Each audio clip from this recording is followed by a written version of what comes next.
आज हम लोग यहाँ पे विश्व इतिहास की एक प्रमुख घटना जो कि इंग्लैंड में सन 1688 में घटित हुई थी, इंग्लैंड की गौरवपूर्ण क्रांति या इंग्लैंड की वैभवपूर्ण क्रांति या इंग्लैंड की रक्तहीन क्रांति पर एक चर्चा करना चाहेंगे।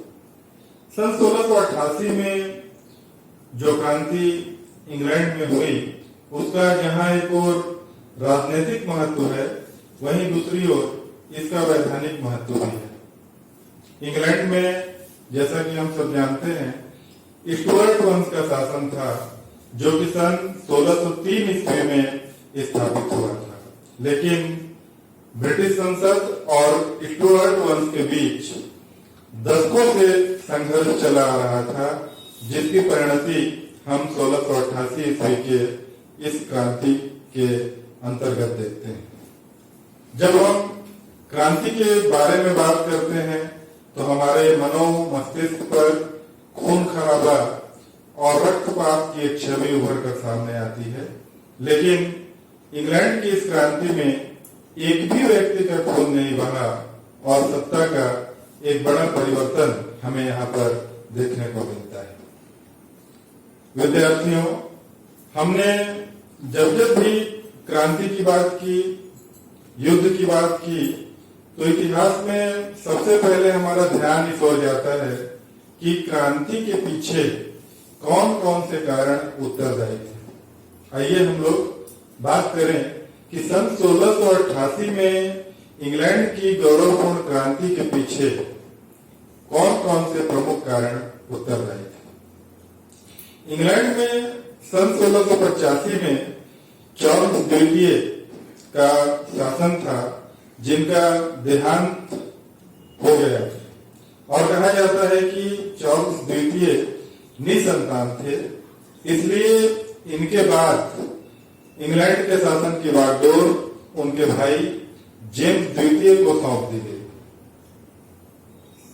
वहां की जनता ने, वहां की संसद ने जेम्स द्वितीय का स्वागत किया, लेकिन अगले 3 वर्षों में कुछ परिस्थितियां ऐसी बनी कि 1688 में जेम्स द्वितीय को अपना देश छोड़कर दूसरे देश यानी फ्रांस भागना पड़ा। हमें पाते हैं कि जेम्स द्वितीय जो कि सन 1685 में इंग्लैंड के स्टुअर्ट वंश के शासक बने, उनमें राजनीतिक दूरदर्शिता का अभाव था। ऐसा नहीं था कि चार्ल्स द्वितीय के समय में परिस्थितियां पूरी तरह से अनुकूल थीं, लेकिन चार्ल्स द्वितीय में योग्यता थी और उन्होंने विपरीत परिस्थितियों को भी अपने अनुकूल बनाने का प्रयास किया था। लेकिन जेम्स द्वितीय के समय में जो परिस्थितियां बनी उसको अपने अनुकूल नहीं कर पाए। यह भी कहा जाता है कि जेम्स द्वितीय चार्ल्स द्वितीय के समय में ड्यूक के पद पर, सेनापति के पद पर कार्य कर चुके थे, लेकिन जब शासनभार इनके कंधों पर आया तो वे कोई अच्छा परफॉर्मेंस नहीं दिखा पाए। चार्ल्स द्वितीय ने भी अपने जीवन काल में यह कहा था कि जब मैं नहीं रहूंगा, यानी मैं मारा जाऊंगा, मर जाऊंगा, तो मेरा भाई क्या करेगा यह मैं नहीं जानता।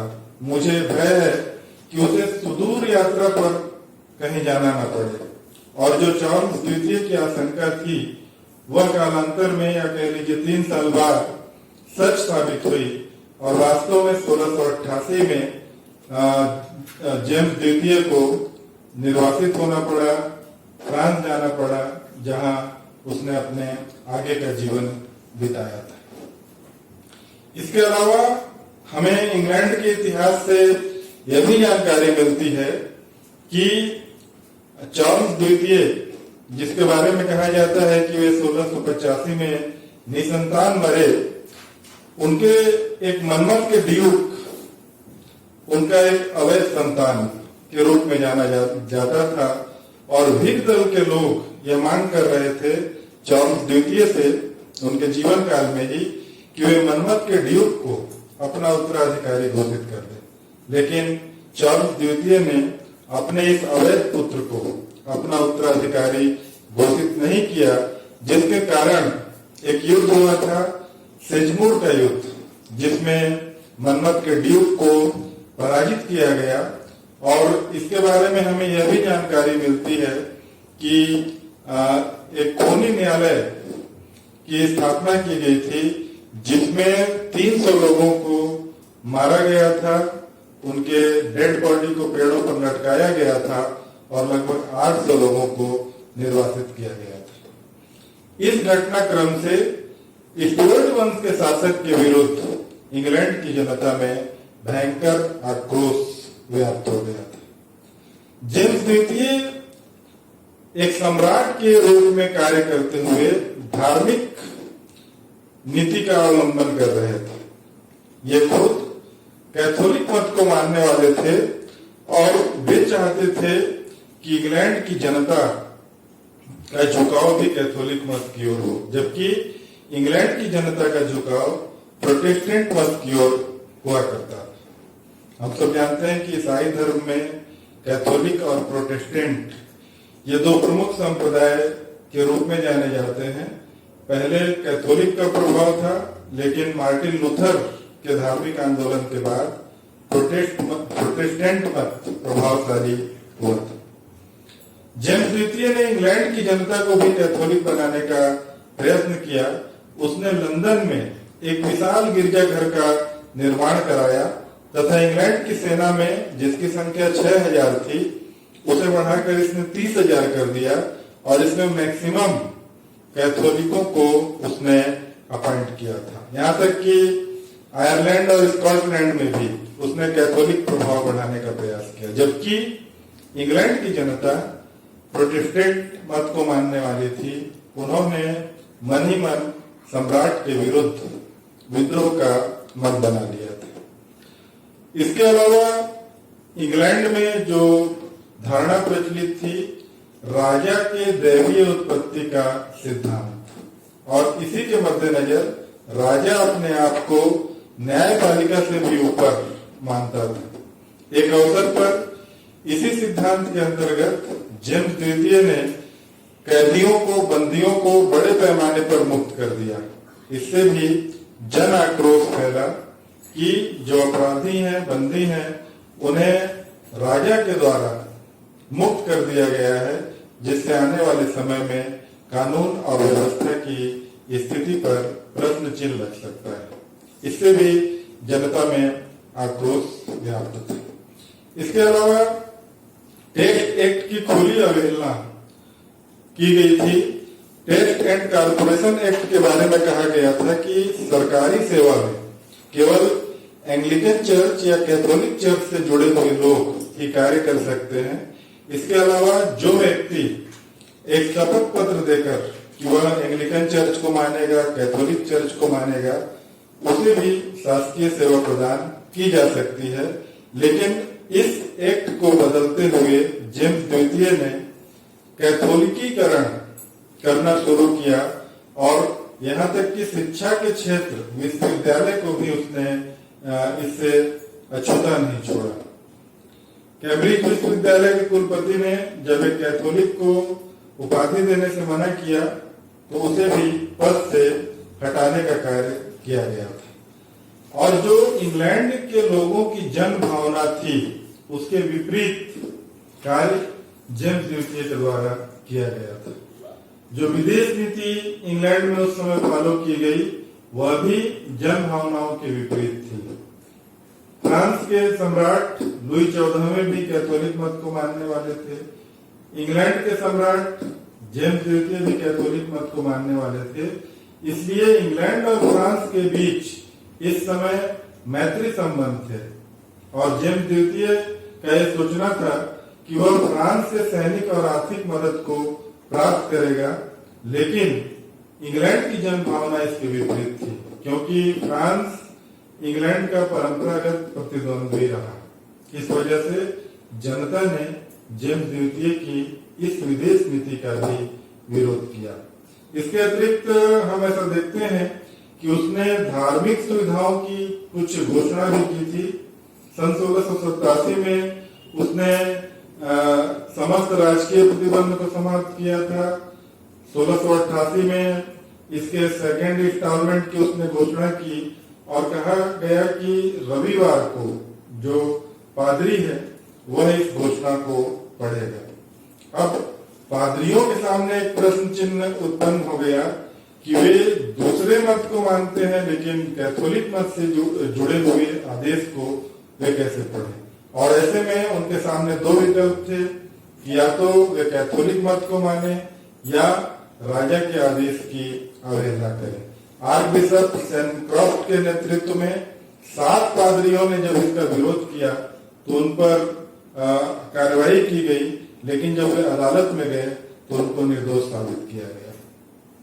इस तरह की घटना से भी जनता पर विपरीत प्रभाव पड़ा और इन्हीं परिस्थितियों में जेम्स द्वितीय के प्रथम विवाह के उपरांत उसकी 2 बेटियां थीं। पहली बेटी का नाम मेरी था, दूसरी बेटी का नाम एन था और जो बड़ी बेटी थी मेरी वो ब्याही गई थी हॉलैंड के विलियम ऑफ ऑरेंज से, जो कि प्रोटेस्टेंट मत को मानने वाला था। इसी बीच उसके सेकेंड मैरिज से उसको एक संतान की प्राप्ति हुई 10 जून सन 1688।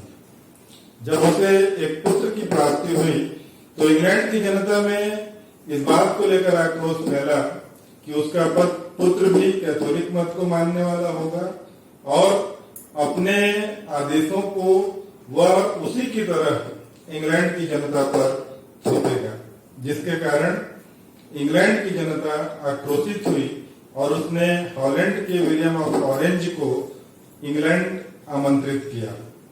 विलियम ऑफ ऑरेंज 15,000 की सेना के साथ इंग्लैंड पहुंचा और इंग्लैंड में नवंबर सन 1688 में उसके टोरबे बंदरगाह में आने के पश्चात जनता भी उसके साथ हो गई, यहाँ तक कि उसकी साली एन भी उसके साथ हो गई। जब दोनों का आमना सामना हुआ, एक तरफ जेम्स द्वितीय थे, एक तरफ विलियम ऑफ ऑरेंज थे, तो ऐसी परिस्थिति में जेम्स द्वितीय ने देखा कि उसके परिवार के लोग भी उसके साथ नहीं है। इस अवसर पर उसने ये कहा, ईश्वर दया करे, मेरे अपने ही बच्चे मेरा साथ छोड़ चुके। उसने मोहर को टेम्स नदी में फेंका और फ्रांस की ओर पलायन कर गया अपने परिवार के साथ, यानी अपनी दूसरी पत्नी और नवजात शिशु जो हुआ था उसे लेकर और पलायन कर गया। फ्रांस में लुई 14वें ने उसका स्वागत किया, उसे एक महल रहने के लिए दिया, खर्च के लिए 80,000 पाउंड की राशि दी और वहीं रहते हुए 1701 में जेम्स द्वितीय का देहांत हो गया। इंग्लैंड की पार्लियामेंट ने जेम्स द्वितीय की बड़ी बेटी मेरी को वहां की शासिका नियुक्त किया और हॉलैंड के विलियम ऑफ ऑरेंज जो मेरी के पति थे उनको संरक्षक घोषित किया, लेकिन विलियम को यह पसंद नहीं आया। अंततः 22 जनवरी सन 1689 को एक डिक्लेरेशन जारी किया गया जिसमें संयुक्त रूप से विलियम ऑफ ऑरेंज और मेरी को इंग्लैंड का शासक घोषित किया गया। इस तरह इंग्लैंड की 1688 की गौरवपूर्ण क्रांति संपन्न हुई और बिना किसी व्यक्ति का खून बहाए, बिना रक्तपात के सत्ता का परिवर्तन हो गया। इस क्रांति से या इसके परिणाम की जब हम बात करते हैं तो पाते हैं कि जो राजा के निरंकुशता का सिद्धांत था, स्वेच्छाचारिता का सिद्धांत था, उसका अंत हो गया।